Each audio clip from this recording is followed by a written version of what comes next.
सत्वं रजस्तम इति गुणा प्रकृति संभवः निबद्धन्ति महाबाहो देहे देहिनामव्ययम्।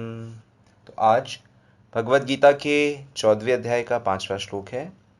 और पिछले श्लोक में श्री कृष्ण ने कहा था कि सभी बद्ध जीवों को भौतिक प्रकृति के द्वारा ही शरीर प्राप्त होता है।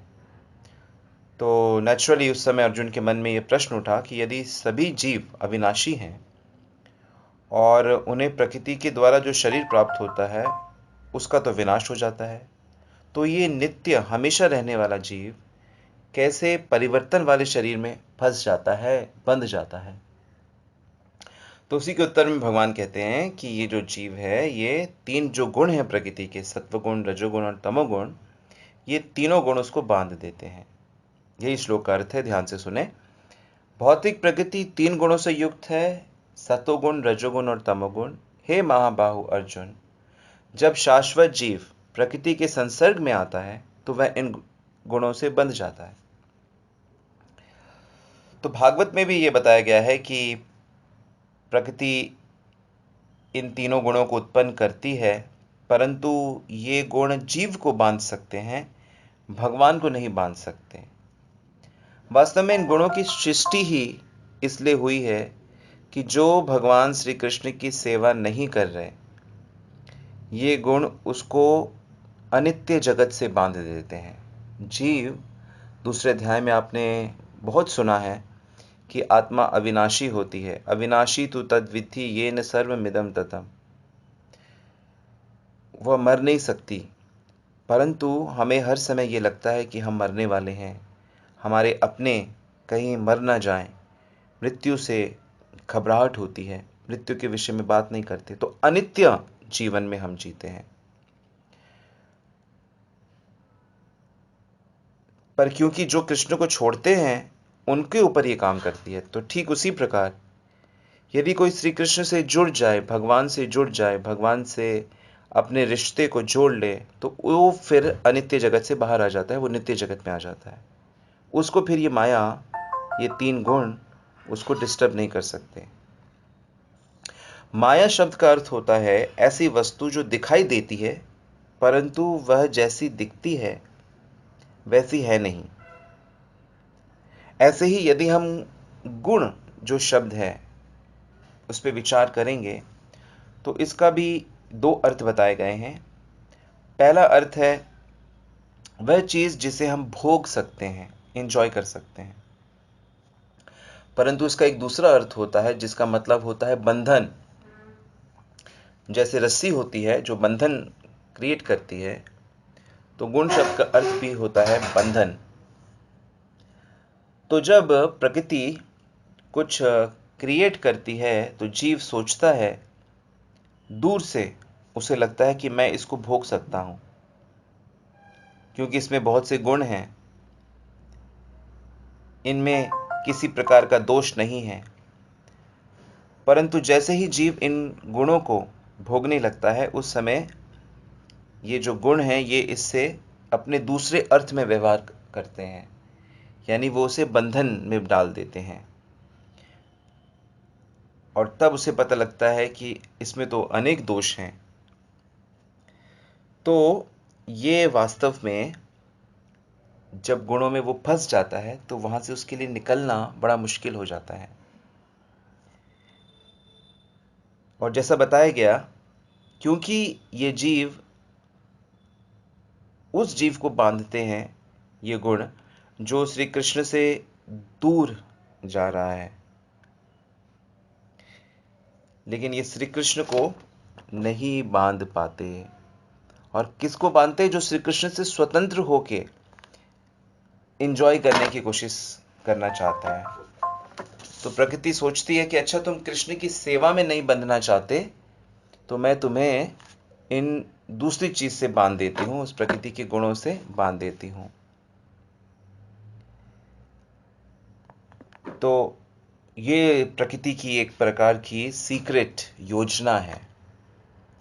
जैसे एक मछुआरा होता है, तो मछुआरा मछली को फंसाने के लिए एक आटे को या किसी मीठी चीज़ को अपने कांटे में लगा के रखता है, और मछली को लगता है कि अरे मेरे लिए कितना स्वादिष्ट भोजन आज कृपा से आ गया है। लेकिन उसको क्या पता कि ये बाहर से दिखने वाला जो उसका स्वादिष्ट व्यंजन है, भोजन है, वही उसकी मौत का कारण है, वही उसके बंधन का कारण है। तो ये उसकी एक प्रकार की मछुआरे की योजना होती है। लेकिन प्रकृति हमें फंसाने के लिए ये 3 प्रकार की योजनाएं प्रेजेंट करती है। सत्वगुण की योजना, रजोगुण की और तमोगुण की। 3 प्रकार का बंधन करती है। तो इसलिए इन गुणों की जानकारी होना बहुत आवश्यक है कि कैसे पीछे से यही गुण हर मनुष्य पे, हर वस्तु पे, हर समय पे, मन में कैसे ये इनका ही प्रभाव 24 घंटे रहता है। और नित्य रहने वाले जीव को निबद्धन्ति महाबाहो देहे देहिनाम अव्ययम।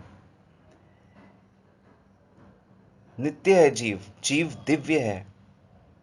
जीव का इस भौतिक जगत से कुछ लेना देना नहीं है, फिर भी वो भौतिक प्रकृति के द्वारा ऐसे बंध जाता है कि जैसे उस पर कोई जादू चला दिया गया हो। वो इतना इसके वश में हो जाता है, इसके बंधन में हो जाता है कि कितनी भी चेष्टा कर ले वो इससे बाहर नहीं निकल पाता, जब तक उसको यहाँ इस बंधन को काटने का रहस्य ना पता लगे। और वो रहस्य क्या है? भगवान की भक्ति, भगवान से संबंध, भगवान की सेवा। तो भगवत गीता का असल में सार यही है कि सब छोड़ के भगवान की शरण में जाना चाहिए। मनुष्य जीवन श्री कृष्ण के भजन के लिए मिला है। किम पुनर्भ्रमणा पुण्य भक्त्या राजस्य तथा अनित्यम असुखम लोकम इमं प्राप्य भजस्व माम। कृष्ण कहते हैं कि यह अनित्य जगत है और यहाँ किसी प्रकार का भौतिक सुख नहीं है। तो इस जगत में आके जीवों को मेरा भजन करना चाहिए। लोगों को खोज करनी चाहिए कि इस दुखमय जगत के बाहर जो एक आध्यात्मिक जगत है, वैकुंठ जगत है, वहां जाने का रास्ता क्या है। वहां जाने का रास्ता धर्म का मार्ग है, भक्ति का मार्ग है। अर्जुन को भगवान कहते हैं महाबाहो। महाबाहो शब्द का अर्थ होता है जिसकी जो बाहु है बहुत मजबूत है, बलिष्ठ है। और महाभारत में भी बहुत वर्णन आता है कि अर्जुन की जो शक्ति है वो कैसा अकेले ही हजारों लाखों सैनिकों पे भारी पड़ता था। एक प्रकार से अजय था अर्जुन, जो किसी से नहीं हारता। लेकिन भगवान मानो यूं कह रहे हो कि हे महाबाहो, तुम चाहे जितने ही शक्तिशाली हो, लेकिन ये गुण तुम्हें देह में बांध देंगे, और इन्होंने ही तुम्हें बांध के रखा हुआ है, और मैं तुम्हें छुड़ाता हूं इनसे। वास्तव में श्री कृष्ण की भक्ति हमें गुणों से छुड़ाती है। इसके विषय में आगे श्री कृष्ण बिल्कुल स्पष्ट बात कहेंगे। तो नित्य होने के बावजूद भी जीव अनित्य अपने को समझने लगता है, क्योंकि ये जीव को, उन्हीं जीवों को बांधते हैं जो श्री कृष्ण की सेवा को छोड़ते हैं, और श्री कृष्ण को ये गुण नहीं बांध पाते। इसलिए भगवान इन गुणों के बियॉन्ड दिव्य गुण में रहते हैं, जिसे हम लोग शुद्ध सत्व गुण कहते हैं। जैसे पीछे श्री कृष्ण ने ये बात कही थी कि जो इस ज्ञान को सुनेगा उसे मेरे जैसा स्वभाव प्राप्त होगा। इदम ज्ञानमुपाश्रित्य मम साधर्म्य मागतः सर्गे अपि नापि जायन्ति प्रलये न विदन्ति च। कि जो इस ज्ञान को समझ जाएगा, यानी कि गुणों को लांघने की, गुणों से बचने की जो कला है, जो उसको समझ जाएगा, तो फिर वो नित्य जीवन में आएगा। उसको प्रलय यानी कि मृत्यु और सृष्टि में भाग नहीं लेना पड़ेगा। वो आध्यात्मिक जगत में नित्य मेरे साथ वास करता है। तो अविनाशी जीव अनित्य शरीर से जब बंधा होता है